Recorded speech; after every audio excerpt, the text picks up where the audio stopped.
हम लोग पढ़ने जा रहे हैं सेमेस्टर 6 का एक और पेपर है फंडामेंटल ऑफ इन्वेस्टमेंट। आज हम लोग उसका यूनिट 1 देखेंगे। फंडामेंटल ऑफ इन्वेस्टमेंट का मतलब हम लोग समझेंगे। फंडामेंटल का मतलब क्या होता है? Basic content, basic theory. किससे रिलेटेड? इन्वेस्टमेंट से रिलेटेड। ये भी फाइनेंशियल मैनेजमेंट जैसा ही मिलेगा। ये भी फाइनेंशियल मैनेजमेंट जैसा मिलेगा कि अपना पैसा हम इन्वेस्ट कर रहे हैं तो इसका फंडामेंटल रूल्स जानना चाहिए, बेसिक थ्योरीज जानना चाहिए, कहाँ पे पैसा लगाना चाहिए, शेयर मार्केट क्या होता है, सिक्योरिटी मार्केट क्या होता है, बॉन्ड मार्केट क्या होता है, म्यूचुअल फंड क्या होता है, ये सब के बारे में हम लोग यहाँ पे पढ़ेंगे कि आप अपना पैसा कहाँ पे लगा रहे हैं। ठीक है, तो हम लोग शुरू करते हैं यूनिट 1 से। तो पहले हम लोग इन्वेस्टमेंट के बारे में पढ़ेंगे। यूनिट 1 में आपको इन्वेस्टमेंट के बारे में पढ़ना है कि इन्वेस्टमेंट क्या है, कितने तरह का इन्वेस्टमेंट होता है, क्या इन्वेस्टमेंट का एडवांटेज होगा, क्या डिसएडवांटेज होगा, ये सब हम लोग यूनिट 1 में देखेंगे। तो सबसे पहला यूनिट 1 में हम लोग पढ़ रहे हैं इंट्रोडक्शन ऑफ इन्वेस्टमेंट। इन्वेस्टमेंट होता क्या है? तो चलिए हम लोग इन्वेस्टमेंट का इंट्रोडक्शन पहले लिख लेते हैं। इंट्रोडक्शन का मतलब डेफिनेशन और क्या। सबसे पहले हम लोग पढ़ेंगे introduction of investment. Introduction of investment.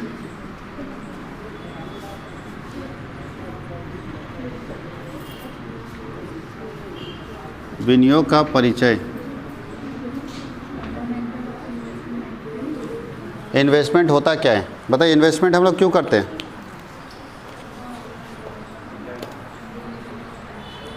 Investment करने का पर्पस क्या होता है?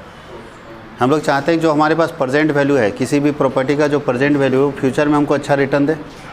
हमारा फ्यूचर में वो प्रेजेंट वैल्यू जो आज के समय में वो फ्यूचर में एक अच्छा वैल्यू बने, इसके लिए हम लोग इन्वेस्टमेंट करते हैं। तो दो ही चीज़ अभी आपको बता रहे थे, या तो रिटर्न के लिए या तो फिर वेल्थ के लिए। या तो आप इन्वेस्टमेंट कर रहे हैं वेल्थ जनरेट करने के लिए, या तो आप इन्वेस्टमेंट कर रहे हैं रिटर्न कमाने के लिए।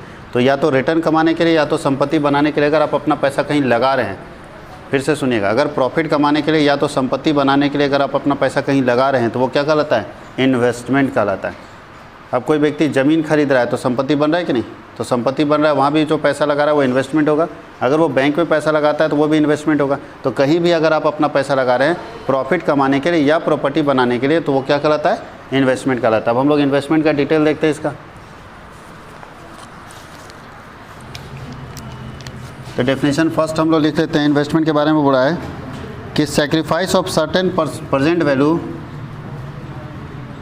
Sacrifice of certain present value for some uncertain future, for some uncertain future values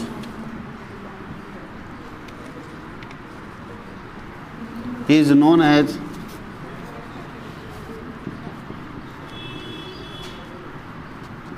as investment। बोलता है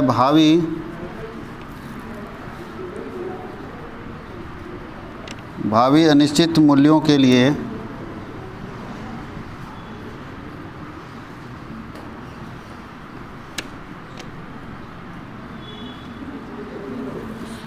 वर्तमान में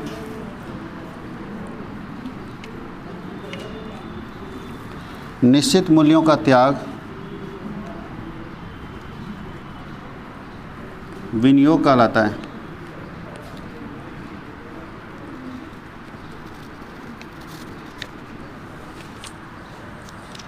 एक और इन्वेस्टमेंट का डेफिनेशन हम लोग लिख लेते हैं।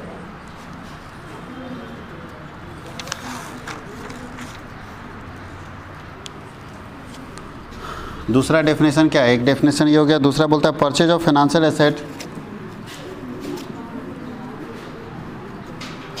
Purchase of financial asset that produces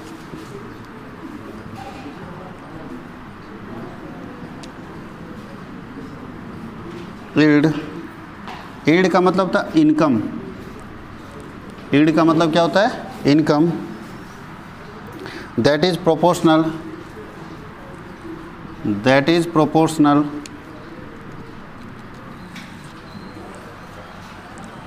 to the risk assumed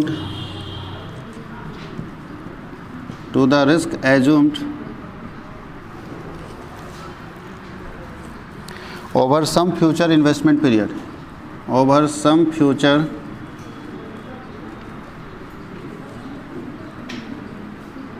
investment period,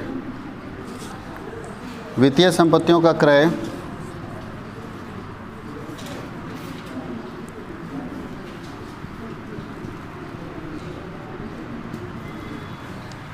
जो भावी विनियोजित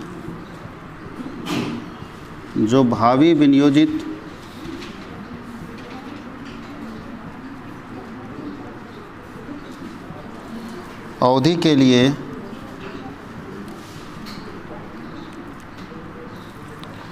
जोखिम को वहन करने के कारण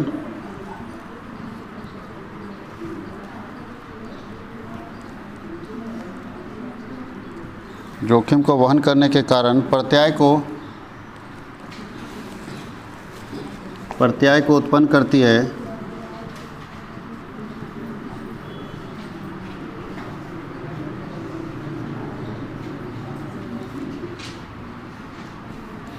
विनियोग कहलाती है।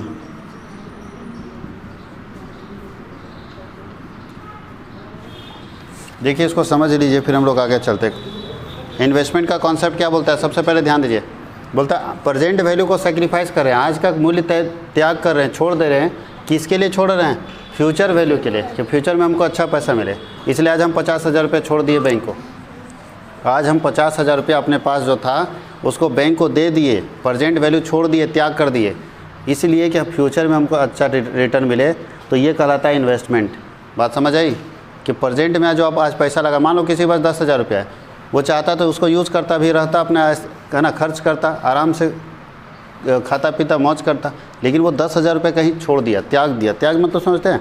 आप अपने पैसे को कहीं लगा दिए। किस लिए लगाए? कि हमको फ्यूचर में एक अच्छा रिटर्न मिले। वो 10,000 50,000 बन के मेरे पास है, इसलिए हम आज 10,000 लगाए थे, हाँ या नहीं? आज हमारे पास जो पैसा है उसको हम बिल्डिंग बनाने में लगा दिए, इसीलिए लगाए कि फ्यूचर में हमको एक अच्छा रिटर्न मिले। तो फ्यूचर वैल्यू अगर आप चाहते हैं किसी भी प्रॉपर्टी का, तो उसके लिए आपको प्रेजेंट वैल्यू को त्यागना पड़ेगा। और अगर प्रेजेंट वैल्यू सेक्रीफाइस कर रहे हैं फॉर फ्यूचर वैल्यूज़ के लिए, तो वो कहलाता है इन्वेस्टमेंट। क्या कहलाता है? इन्वेस्टमेंट। कोई दिक्कत है? फ्यूचर में कमाना चाहते हो तो प्रेजेंट में आपको सेक्रीफाइस करना पड़ेगा, ये कहलाता है इन्वेस्टमेंट। दूसरा भी वही चीज़ है, परचेज ऑफ फाइनेंशियल एसेट्स। यहाँ हम लोग संपत्ति को खरीदते हैं, किसके लिए? प्रत्यय उत्पन्न करने के लिए। प्रत्यय का मतलब क्या होता है? इनकम कमाने के लिए। अगर हम किसी प्रॉपर्टी को खरीदते हैं तो वो भी क्या कहलाता है? इन्वेस्टमेंट कहलाता है। बताइए, अगर आप चाहते हैं कि गाड़ी चला के हम पैसा कमाएं, तो भाई गाड़ी खरीदना तो पड़ेगा, शुरू में पैसा लगाना पड़ेगा, तभी तो वहाँ से रिटर्न कमाएंगे। मशीन से प्रोडक्शन करना चाहते हैं तो मशीन खरीदना पड़ेगा, बिल्डिंग बनाना पड़ेगा, वर्कर लाने पड़ेंगे, तब ना कमाएंगे।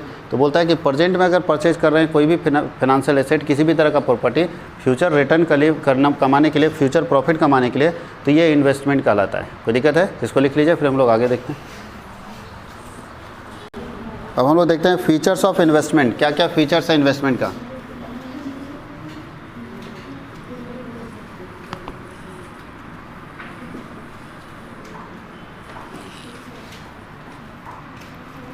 इसको बोलते हैं विनियोग या निवेश की विशेषता।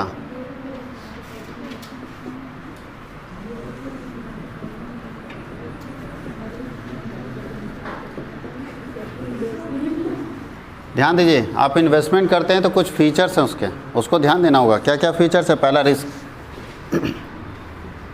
जोखिम, हाँ या नहीं? रिस्क को ध्यान देना चाहिए कि नहीं? दूसरा क्या होना चाहिए? रिटर्न।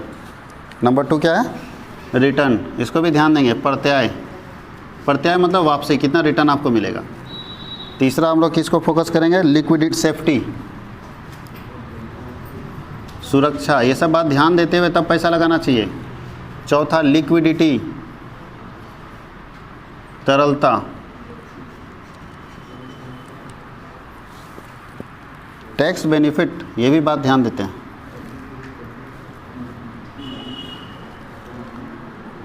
कर में लाभ, उसके बाद देखिए ये 5, ध्यान दीजिए, 5 फीचर्स है इन्वेस्टमेंट का। अगर आप इन्वेस्टमेंट कर रहे हैं तो ये 5 बात को आपको ध्यान देना चाहिए जब आप इन्वेस्टमेंट कर रहे हैं। सबसे पहला फैक्टर सब लोग जानते हैं, रिस्क, कि जहाँ पे आप अपना पैसा लगा रहे हो वो कितना रिस्की फंड है, कितना उसमें रिस्क इन्वॉल्व है। ये बात ध्यान देना चाहिए, कितना रिस्क उसमें इन्वॉल्व है। आप रिस्क को ध्यान देने के बाद ही उसमें पैसा लगाएं। दूसरा क्या चीज़ ध्यान देना चाहिए? रिटर्न, कितना उससे हमको फ़ायदा होगा। रिटर्न का मतलब क्या है? कितना बेनिफिट मिलेगा। तो रिटर्न भी हम लोग ध्यान देंगे। यानी रिस्क और रिटर्न तो दुनिया के सब आदमी देखता है, दुनिया का सब आदमी ये चीज़ देखता है। पहले सब सिर्फ रिटर्न देखता था, अब लोग रिस्क भी देखने लगा कि रिस्की फंड है तो भैया नहीं लगाएंगे हम पैसा। लेकिन तीसरा चीज़ है सेफ्टी, आपका पैसा सेफ है कि नहीं। पता चला कि रिटर्न कमाने के चक्कर में मेरा जो प्रिंसिपल अमाउंट है, जो मेन पैसा हम लगा रहे हैं वो भी गायब हो गया, ब्याज तो छोड़ दो, मूलधन गायब। तो ये बात ध्यान देना है कि सेफ्टी ऑफ फंड्स, जो पैसा लगा रहे हैं, इन्वेस्टमेंट कर रहे हैं, उसका सेफ्टी पर्पस ध्यान दीजिएगा कि वो पैसा मेरा सुरक्षित जगह पे लग रहा है या नहीं लग रहा है, वो सारे सेफ्टी मेजर्स को फुलफिल कर रहा है या नहीं कर रहा है। चौथा चीज़ क्या है, लिक्विडिटी। क्या होता है लिक्विडिटी? आप अपना पैसा कहीं लगा रहे हैं तो तीन चीज़ ध्यान दिए, रिस्क, रिटर्न और सेफ्टी। साथ ही साथ चौथा ध्यान देंगे लिक्विडिटी। लिक्विडिटी का मतलब जब हम चाहें तब हम पैसा निकाल सकते हैं क्या? फिर से सुनिएगा, जब हम चाहें तब हम पैसा निकाल सकते हैं क्या? लोग एफडी क्यों नहीं कराता? अभी के समय में आपके सारे पेरेंट्स को मालूम है कि ज़मीन में सबसे ज़्यादा रिटर्न है, ज़मीन में सबसे ज़्यादा फ़ायदा है, तो फिर कमा के सारा लोग पैसा ज़मीन में क्यों नहीं लगा देते? क्योंकि उसका लिक्विडिटी स्लो है। आप अपने पेरेंट्स से पूछिएगा कि सारा पैसा ज़मीन में क्यों नहीं लगा रहे, ज़मीन खरीदिए, तो बताएंगे कि नहीं ज़मीन तो हम खरीद लेंगे, लेकिन अगर कल हो के हमको ज़रूरत पड़ जाएगा 5 लाख रुपए का तुरंत, तो क्या तुरंत में ज़मीन बिकता है? ज़मीन बिकने में टाइम लगता है। तो बताओ, जब तक ज़मीन बिके तब तक आदमी मर जाएगा मेडिकल इमरजेंसी में, है नहीं? मेडिकल इमरजेंसी आएगा तो आदमी मर जाएगा। तो ज़मीन बिक के क्या फ़ायदा? इसका मतलब ज़मीन का लिक्विडिटी स्लो है। ज़मीन का लिक्विडिटी क्या है? स्लो है, तुरंत नहीं बिकता, इसीलिए लोग पैसा नहीं लगाना चाहते। गोल्ड का लिक्विडिटी स्लो है, बिकता नहीं, हालांकि गोल्ड का थोड़ा फास्ट ही है। शेयर का देखो लिक्विडिटी फास्ट है, इसीलिए। अच्छा, एफडी का लिक्विडिटी स्लो है, लेकिन सेविंग बैंक का लिक्विडिटी फास्ट है, इसलिए लोग सारा पैसा कहाँ रखता है? सेविंग बैंक अकाउंट में रखता है, क्योंकि उसमें क्या देखता है वो? लिक्विडिटी, कि हमको जब चाहिए तब पैसा हम निकाल सकें। बात समझ में आ रहा है? तो लिक्विडिटी भी ध्यान देना होगा जब आप इन्वेस्टमेंट कर रहे हैं। और चौथा है, पाँचवा है टैक्स बेनिफिट। आपको इन्वेस्टमेंट करते समय ये भी देखना चाहिए कि कहाँ पे टैक्स का एडवांटेज हमको मिलेगा, कहाँ टैक्स का छूट मिलेगा, कौन कौन सा फंड है जहाँ पे टैक्स का बेनिफिट हमको मिलेगा। ये सब पाँचों फैक्टर को जब हम ध्यान देते हैं तभी हम अपना पैसा इन्वेस्ट करते हैं। कोई दिक्कत किसी को? यानी इन्वेस्टमेंट करते समय जो बात को ध्यान देना चाहिए, जो पॉइंट को कंसीडर करना चाहिए, वो ये 5 पॉइंट है। अब हम लोग आगे लिखते हैं। क्या टाइमिंग भी हो सकता है? टाइमिंग भी आप लिख सकते हैं इसमें। टाइमिंग, समय भी बहुत इंपॉर्टेंट चीज़ है, लिख सकते हैं ईटीसी करके बहुत सारा। अब हम लोग पढ़ने वाले हैं मोटिव या ऑब्जेक्टिव ऑफ इन्वेस्टमेंट।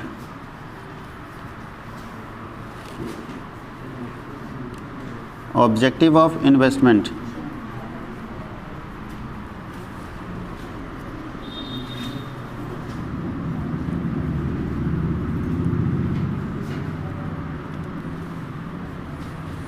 चलिए, पहला क्या है, क्यों हम लोग इन्वेस्टमेंट करते हैं? पहला रेगुलर इनकम के लिए, रेगुलर इनकम, नियमित आय। और हम लोग क्यों इन्वेस्टमेंट करते हैं? Higher rate of return, higher rate of return, उच्च प्रत्याय दर के लिए। Minimising the tax liability, minimising the tax liability.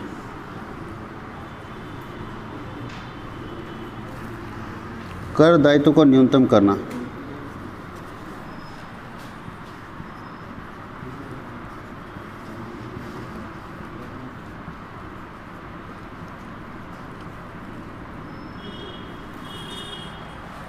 उसके बाद है लिक्विडिटी,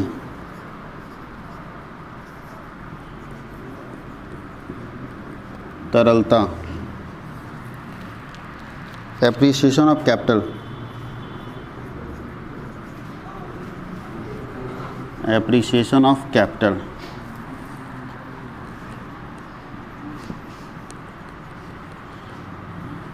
पूंजी वृद्धि, और छठा होगा टू काउंटर इन्फ्लेशन,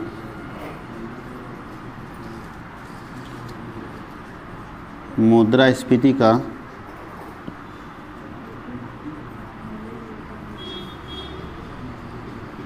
मुकाबला। अब यहाँ थोड़ा ध्यान दीजिए, बोला क्या कि ऑब्जेक्टिव क्या है इन्वेस्टमेंट का, हम लोग क्यों पैसा इन्वेस्ट करते हैं, उसका ऑब्जेक्टिव क्या है? तो पहला ऑब्जेक्टिव है कि हम लोग चाहते हैं कि अपना पैसा इन्वेस्ट करें तो रेगुलर इनकम आता रहे, इसके लिए हम लोग इन्वेस्टमेंट करते हैं। दूसरा क्या है, एक अच्छा रेट ऑफ रिटर्न मिले, एक अच्छा रिटर्न हमको मिलता रहे। तीसरा क्या है, टैक्स लायबिलिटी कम हो, मिनिमम क्या लिखा है, minimising the tax liability, tax liability कम से कम हो, टैक्स कम लगे, इसलिए हम लोग पैसा इन्वेस्ट कर देते हैं, ऐसे जगह पर इन्वेस्ट करते हैं जहाँ टैक्स बचता है। चौथा क्या है, लिक्विडिटी, लिक्विडिटी का मतलब आपका पैसा जब चाहें तब आप उसको निकाल सके, इसके लिए इन्वेस्टमेंट करते हैं। पांचवा क्या है, एप्रिसिएशन ऑफ कैपिटल, आप अपने पूंजी को बढ़ाना चाहते हैं, इसके लिए इन्वेस्टमेंट करते हैं। और छठा क्या है, टू काउंटर इन्फ्लेशन, जो महंगाई है उसको ख़त्म करना चाहते हैं, महंगाई को बीट करना चाहते हैं, महंगाई का जो असर मेरे ऊपर पड़े उसको ख़त्म करना चाहते हैं, इसके लिए हम पैसा इन्वेस्ट कर देते हैं कि पैसा इन्वेस्ट करने जैसे जैसे महंगाई बढ़ेगा तो मेरा इनकम भी तो बढ़ेगा, तो उस चीज़ उससे क्या होगा कि हमारा जो महंगाई का असर हमारे ऊपर पड़ने वाला है वो ख़त्म हो जाएगा, उसको हम काउंटर कर पाएंगे, इसके लिए हम लोग पैसा इन्वेस्टमेंट करते हैं। तो ये ऑब्जेक्टिव है इन्वेस्टमेंट का। अब हम लोग लिखते हैं आगे, क्लासिफिकेशन ऑफ इन्वेस्टमेंट।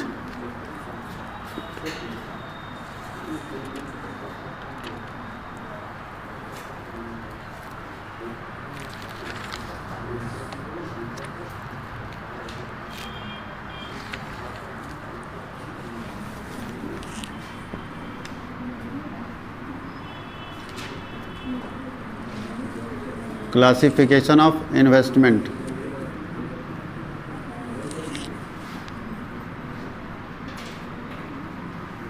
विनियोग का वर्गीकरण। पहला है फिजिकल इन्वेस्टमेंट,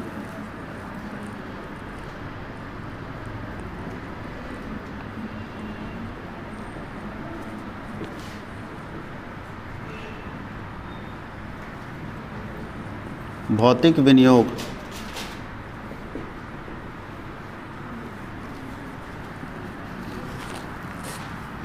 दूसरा है financial investment,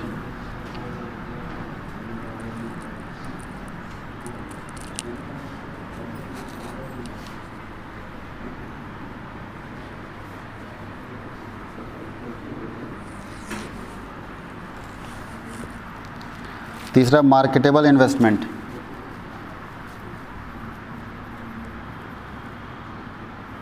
and non marketable investment.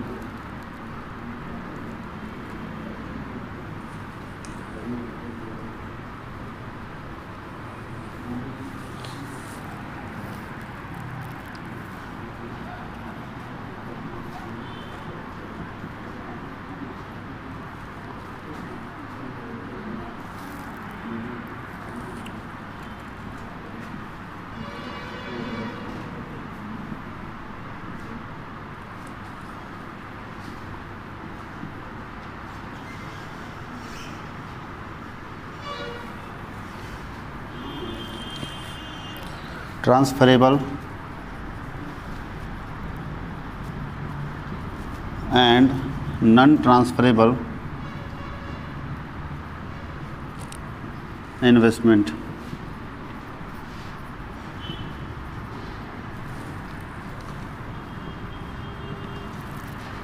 हस्तांतरणीय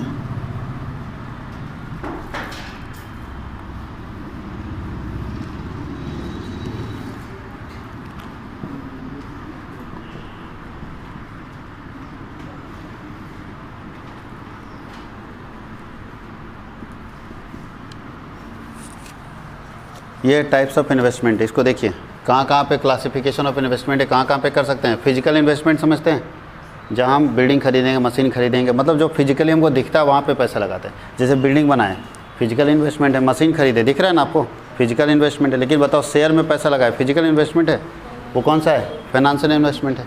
जहाँ दिख ही नहीं रहा, डिवेंचर में पैसा लगाए, कोई क्या आ रहा है आपके पास, बताइए, FD की है, क्या आया उसके बदले, ये सब कौन सा इन्वेस्टमेंट है, फाइनेंशियल इन्वेस्टमेंट है। यहाँ जो कुछ भी नहीं आ रहा है, 5 लाख लगाए, कार खरीद के लाए, तो कार तो दिख रहा है, दुनिया को दिखा रहा है, देखो कार गाड़ी खरीदे, वो कौन सा इन्वेस्टमेंट है, फिजिकल इन्वेस्टमेंट, जहाँ हमको उसके बदले में मिल रहा है।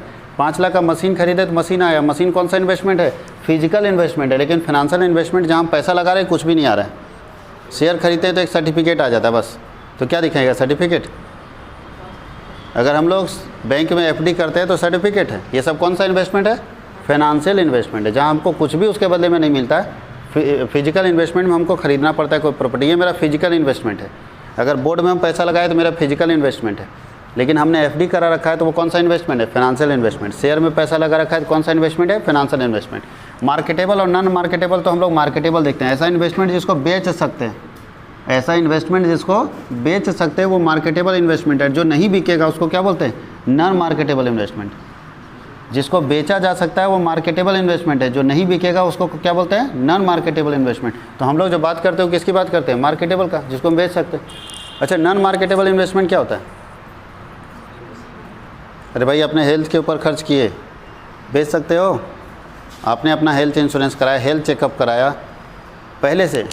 पहले से प्री मेजर ले रखे हैं आप, प्री एक्शन ले रखे हैं कि भाई कोई बीमारी ना हो जाए, उससे पहले हम उसके ऊपर खर्च कर रहे हैं। तो ये जो इन्वेस्टमेंट कर रहे हैं अपने बॉडी के ऊपर, या कोई ऐसा इन्वेस्टमेंट जिसको बेचा नहीं जा सकता, जिसको बेचा, अच्छा अपने बच्चों को पढ़ा रहे हैं, उसके ऊपर इन्वेस्टमेंट कर रहे हैं, वो अच्छा बने, क्या उसको बेचने के लिए? बेचने के लिए नहीं। अच्छा, नौकरी लग जाने के बाद भी लोग पढ़ता है, किस लिए? नौकरी लगना तक तो चलो ठीक है, पैसे के लिए। नौकरी लगने के बाद अगर वो अपने नॉलेज को और इन्हांस करना चाहता है तो वो बेचने के लिए इन्वेस्टमेंट नहीं कर रहा है, वो इन्वेस्टमेंट नॉन मार्केटेबल इन्वेस्टमेंट होता है। कोई दिक्कत है? और हम अगर कहीं पैसा लगाए हैं उसको बेचना चाहते हैं, बेच के पैसा कमाना चाहते हैं, तो कौन सा इन्वेस्टमेंट है? Marketable investment. ट्रांसफरेबल समझते हैं? ऐसा इन्वेस्टमेंट जिसको एक जगह से एक व्यक्ति से दूसरे व्यक्ति को ट्रांसफ़र किया जा सकता है। जैसे ज़मीन अगर हम खरीदे, हम किसी और को बेचना चाहते हैं तो ट्रांसफ़र कर सकते हैं कि नहीं? कार हम खरीदे, मेरे पास ऑनरशिप है और हम कार को बेचना चाहते हैं तो दूसरे के नाम पर ट्रांसफ़र कर सकते हैं। लेकिन कुछ ऐसा इन्वेस्टमेंट होता है जिसको बेच नहीं सकते, ट्रांसफ़र नहीं कर सकते, वो आप ही के पास रहेगा। जैसे नॉलेज, क्या लगता है ट्रांसफ़र हो सकता है? ऐसा हो सकता है कि मेरा हाथ छुओ, मेरा सारा ज्ञान आपके पास चला जाएगा? ऐसा कुछ नहीं, ऐसा पॉसिबल ही नहीं। तो ऐसा इन्वेस्टमेंट जो नॉन ट्रांसफरेबल है, यानी ट्रांसफ़र नहीं किया जा सकता वो इसके अंदर, तो आपको नॉन वाला नहीं पढ़ना है, आपको पढ़ना है transferable investment, marketable investment, financial investment और फिजिकल इन्वेस्टमेंट। इन्वेस्टमेंट कितने क्लासीफाइड होते हैं? 4 कैटेगरी में होते हैं। फिजिकल मतलब जहाँ सामान खरीदते, बिल्डिंग खरीदते, मशीन खरीदते, कंप्यूटर खरीदते, फिजिकल इन्वेस्टमेंट। फाइनेंशियल इन्वेस्टमेंट जहाँ फाइनेंशियल इंस्ट्रूमेंट खरीदते, शेयर, डिबेंचर, बॉन्ड्स। मार्केटेबल का मतलब जिसको बेच सकते हैं, ट्रांसफरेबल का मतलब जिस इन्वेस्टमेंट को हम एक जगह से दूसरी जगह ट्रांसफ़र कर सकते हैं, वैसे इन्वेस्टमेंट को ट्रांसफरेबल इन्वेस्टमेंट बोलते हैं। वैसे इसका मेजर 2 ही कैटेगरी है, फिजिकल और फाइनेंशियल इन्वेस्टमेंट, क्योंकि फिजिकल के अंदर वाला ही तो ये आएगा। अरे फिजिकल में गाड़ी है तो उसी को हम ट्रांसफ़र कर सकते हैं, बात समझ गए? तो यही दोनों का कैटेगरी में ये दोनों आएगा। इसलिए मेजर हम लोग का 2 ही इन्वेस्टमेंट का क्लासिफिकेशन है, फिजिकल इन्वेस्टमेंट और फाइनेंशियल इन्वेस्टमेंट। फिजिकल इन्वेस्टमेंट और फाइनेंशियल इन्वेस्टमेंट, इसको लिख लीजिए, फिर हम लोग आगे देखते हैं। अब हम लोग पढ़ने वाले हैं टाइप्स ऑफ सिक्योरिटी, कितने तरह का सिक्योरिटी होता है। और सारे सिक्योरिटी के बारे में आप लोग पहले से भी जानते हो। प्रतिभूति के प्रकार, पहला सिक्योरिटी होता है शेयर, इसको इक्विटी शेयर बोलिए ज़्यादा बेटर है, इक्विटी शेयर। समता अंश। दूसरा होता है प्रेफरेंस शेयर,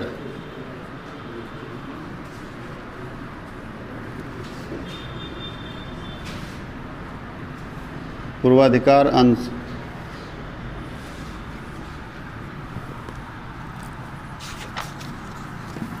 तीसरा होता है डिवेंचर।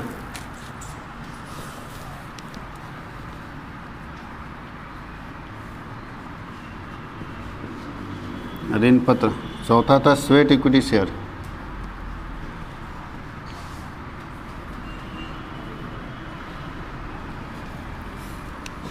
श्रम साध्य अंश या श्रम समता अंश।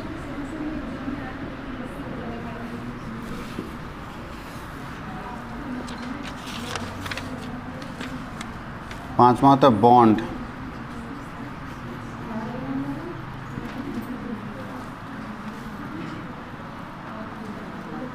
जीरो कूपन बॉन्ड होता है।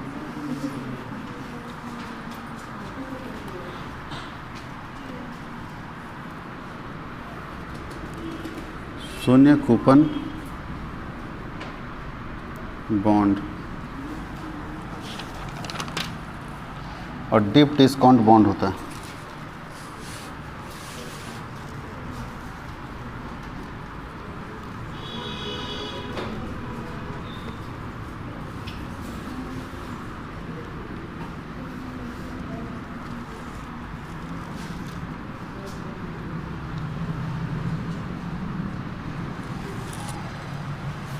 इतने सारे इन्वेस्टमेंट के हमारे पास सिक्योरिटीज़ होते हैं, एक एक करके सारे सिक्योरिटी के बारे में आप लोग जानते हैं। इक्विटी शेयर के बारे में पहले से पढ़ चुके हैं, प्रेफरेंस शेयर के बारे में, डिबेंचर के बारे में। स्वेट इक्विटी शेयर क्या होता है?